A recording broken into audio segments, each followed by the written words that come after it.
Okay. இப்போ நம்ம என்ன யோசிப்போம்னா, இந்த நாய்களுக்கு உணவளிக்கிறது வந்து வெறும் ஒரு ஒரு பரோபகாரம், தர்மகாரியம் அப்படிங்கிறத தவிர, அ இந்த நாய்கள் வந்து மத்தவங்கள போய் கடிச்சா, அது மூலமா ரேபீஸ் தொற்று வர்றதுக்கு வாய்ப்பு இருக்கு. இன்னொன்னு அ குட்டிகளும் வந்து அதீத எண்ணிக்கையில நாய்கள் குட்டி போடுது. அண்ட் நம்மளுக்கே ஆக்சுவலா நம்மளுக்கே போதும் தான். 3 வேளை சாப்பாடுங்கிறது என்ன ஒரு 50 வருஷமா இருக்குமா ஸ்ரீதர்? ஆமாம், 50, 60 வருஷமா வந்து தான் 3 வேளை சாப்பாடு, முழு சாப்பாடு அப்படிங்கிறது. எஸ்பெஷலி நம்ம இதுக்கப்புறம் நம்ம கிரீன் ரெவல்யூஷனுக்கு அப்புறம் நம்மளோட கேலரி வந்து ஆவரேஜ் கேலரி 800 கேலரிஸ் இன்க்ரீஸ் ஆயிருக்கு அப்படிங்கிறது வந்து ஒரு ஸ்டடி இருக்குது ஆக்சுவலாக. இது இல்லாமல் எனக்கு வந்து ஒரு வேலிடேஷனும் கூட. ஏன்னா வந்து நிறையா இந்த நாய்களுக்கு உணவிடுறதுல வந்து நிறைய எதிர்ப்புகளை நான் துரத்திட்டுலாம் வந்திருக்காங்க. அடிக்கலாம் துரத்திட்டு வந்திருக்காங்க. 4 பேர் போலீஸில் கம்ப்ளைண்ட் கொடுத்துருக்காங்க.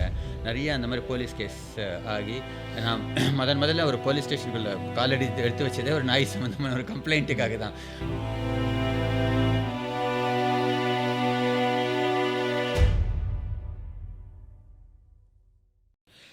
சங்கத்து மக்களுக்கு வணக்கம். நம்ம சேனலில் வந்து ஸ்ரீதர் ஏற்கனவே திருநாய்களுக்கு உணவளிக்கிறத பற்றி அவரோட அந்த ரெகுலர் டிரைவ் பற்றி ஒரு வீடியோ ஒன்று போட்டிருந்தார். அவர் தொடர்ச்சியாக இதை பற்றி எழுதிட்டும் இருக்கும்போது இதை வந்து பண்ணக்கூடாது, திருநாய்களுக்கு வந்து போய் உணவளிக்கக்கூடாது, இந்த மாதிரி நிறைய எதிர்கருத்துகள் வந்து வந்துட்டுருக்கு.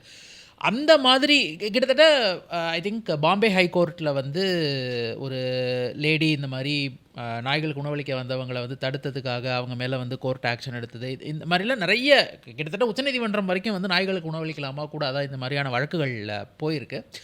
அப்படி இருக்கும்போது பெங்களூரு கார்ப்பரேஷன், அந்த பிபிஎம்பி அப்படிங்கிற அமைப்பு வந்து தெருநாய்களுக்கு உணவளிக்கிறதுக்காக ஒரு டெண்டர் விட்டுருக்காங்க. அது எதுக்காக, அதனுடைய நோக்கம் என்ன, இது வந்து அடுத்து என்ன மாதிரியான ஒரு விஷயமா நகரணும், இதெல்லாம் பற்றி தான் பேச போகிறோம். வணக்கம் ஸ்ரீதர். வணக்கம். ஸோ உங்களுக்கு வந்து ரொம்ப மகிழ்ச்சியான ஒரு செய்தியாக இருக்கும்னு நினைக்கிறேன். என்ன ஆக்சுவலாக அந்த டெண்டரில் சொல்லியிருக்காங்க ஸ்ரீதர் பெங்களூர்? ஓகே, அந்த டெண்டர் ஃப்ளோட் பண்ணதுக்கே நான் பெங்களூரில் வேறு இருந்தேன்.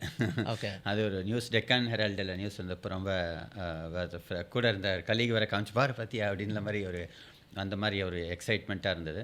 ஸோ அவங்க ஒரு இது ஸ்டார்டிங் பாயிண்ட் ஆக்சுவலாக வந்து ஒரு 2.9 crores தான் டெண்டரோட வேல்யூ.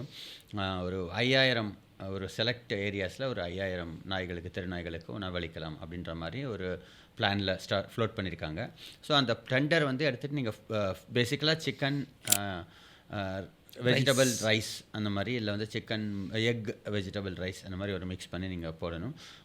அது சிக்கன் இருந்தால் கண்டிப்பாக இருந்தால் தான் அது வாயே வைக்கும், இல்லைன்னா வந்து கண்டிப்பாக அது மதிக்கவே மதிக்காது. They are carnivores. நம்ம வந்து தயிர் சாதம் போட்டு வளர்க்குறோங்கிறதுனால வந்து அது நீங்கள் சின்ன வயசுலேயே அப்படி வளர்த்துருந்தா அது வரும். அந்த மாதிரி நீங்கள் நடுவில் இருக்க திருநாய்களுக்கு நீங்கள் அந்த மாதிரி பண்ணால் அது ரொம்ப எக்ஸைட் ஆகாது. நான் என்னென்னமோ நிறைய காம்பினேஷன் ட்ரை பண்ணிவிட்டு அதுக்கப்புறம் தான் இந்த ஒரு நான் இப்போ இந்த கரண்ட் என்னுடைய இதில் வந்து மிக்ஸ் வந்து ரெசிபி அதை தான் ஃபாலோ பண்ணிகிட்ருக்கேன். நான் இதுதான் ஒர்க் அவுட் ஆகுது அப்படின்னு சொல்லிட்டு.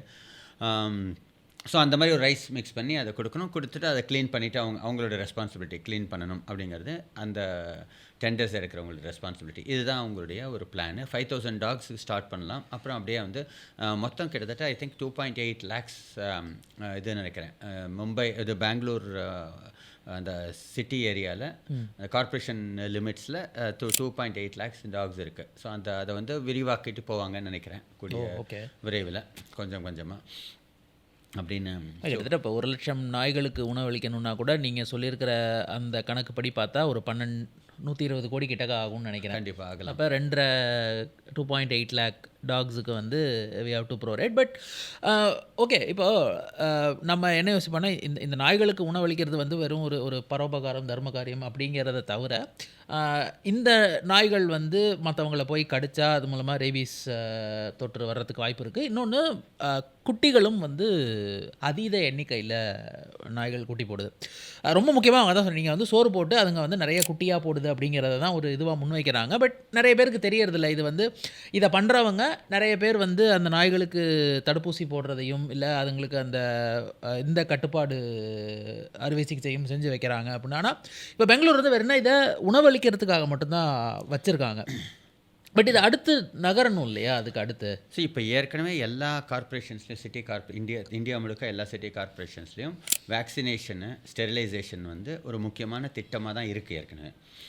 நேரடியாக அவங்க உணவளிக்கிறது இல்லையே தவிர, எல்லா நாய்களையும் சென்னையிலையும் பண்ணிடுறாங்க. கிரேட்டர் சென்னை கார்ப்பரேஷன் வந்து நாய்களை பிடித்துட்டு போய் இப்போ சமீபத்தில் கூட அந்த மேயர் ஏதோ ஒரு ஒரு இது அறிக்கை விட்டுருந்தாங்க. இவ்வளோ நாய்களுக்கு இந்த கடந்த இவ்வளோ 2 வருஷத்தில் நாங்கள் இந்த அறுவை சிகிச்சை செஞ்சுருக்கோம், இந்த குடும்ப கட்டுப்பாடு அறுவை சிகிச்சை செஞ்சுருக்கோம் அப்படின்ற மாதிரி, அப்புறம் வேக்சினேட் பண்ணியிருக்கோம் அப்படின்னு சொல்லிட்டு இது வந்து தொடர்ந்து பண்ணுறாங்க. நாங்கள் எங்களுடைய குழு இருக்குது, எங்கள் கோட்டூர்புரம்னா அவங்க குழு கூட நாங்கள் இவர் கூட எங்கள் கோட்டூர்புரம் கவுன்சிலர் அவர் கூட கதிர்முருகன் அவர் கூட தொடர்ந்து நாங்கள் இணைந்து இயங்கிக்கிட்டு தான் இருக்கோம். இந்த மாதிரி நாய்களை பிடிச்சி அவர்களுக்கு சர்ஜரி பண்ணுறது, இல்லை வேக்சினேட் பண்ணுறது, அந்த மாதிரி நிறைய விஷயங்களை வந்து நாங்கள் சேர்ந்து இயங்கிட்டு இருக்கோம். நாங்கள் அவரை மீட்டிங் கூப்பிட்டு அப்டேட்லாம் இதெல்லாம் நாங்கள் பண்ணியிருக்கோம்ன்றாங்க, அப்டேட்ஸ்லாம் கொடுத்து. ஸோ அதெல்லாம் நடந்துக்கிட்டு தான் இருக்குது. உணவு நேரடியாக அரசாங்கம் அளிக்கிறது அப்படிங்கிறது வந்து இதுதான் முதல் முறை.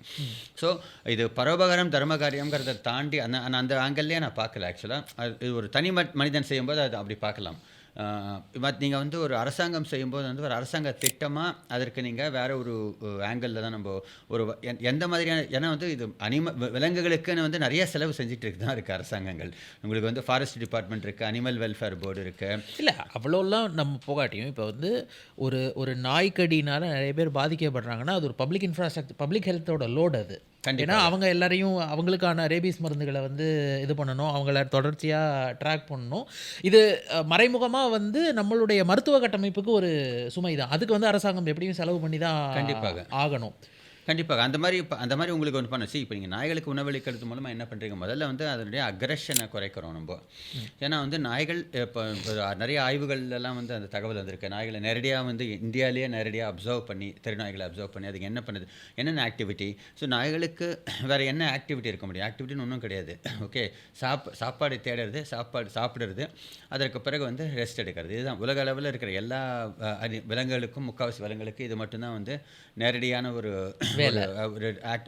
வாழ்வியலாக தான் இருக்குது. அதை தாண்டி மனிதர்களுக்கு மட்டும்தான் மற்ற நிறைய விஷயங்கள் நமக்கு தேவைப்படுது. புக் எழுதுகிறோம், யூடியூப் வீடியோ அப்புறம் நம்ம பேஷனு, நம்மள கனவுகளை நோக்கி போகிறோம். இந்த மாதிரி நிறைய விஷயங்கள் நமக்கு தான் அந்த நம்ம கலாச்சார கட்டமைப்புகள்லாம் இருக்குது. அதை சார்ந்து விலங்குகளுக்கு அந்த மாதிரி எதுவும் கிடையாது. ஸோ பெருசாக ஒன்றும் பண்ணாது. ஸோ உங்களுக்கு வந்து நாய்கள் இந்த மாதிரி அக்ரெசிவாக இருக்காது. இந்த மாதிரி வந்து டீ கடையில் போய் தேடி தேடி துரத்தி அந்த மாதிரி பண்ணுறது, நாய்கள் கூட உணவுகளுக்காக சண்டை போடுறது, அப்புறம் நீங்கள் குப்பைகள்லாம் கலரி அதெல்லாம் கொண்டு போய் நிறைய இடத்துல நீங்கள் பார்த்துருப்பீங்க. நான் ராத்திரி வந்து 11 மணிக்கு 12 மணிக்கு நீங்கள் பைக்கில் எங்கேயாவது காரில் போனீங்கன்னா தெரியும், குப்பை தொட்டியில் எல்லாம் 4-5 நாய்கள் வந்து எடுத்து வெளில போட்டு அதை சுற்றி வந்து ஒரு கலீஜ் பண்ணிட்டு இருந்திருக்கும். ஏன்னா வந்து வேறு வழி இல்லை, சாப்பிட்றதுக்கு பசியில் நீங்கள் என்ன பண்ணுவீங்க, அந்த மாதிரி பண்ணும். இதெல்லாம் பண்ண வேண்டிய அவசியம் இல்லை.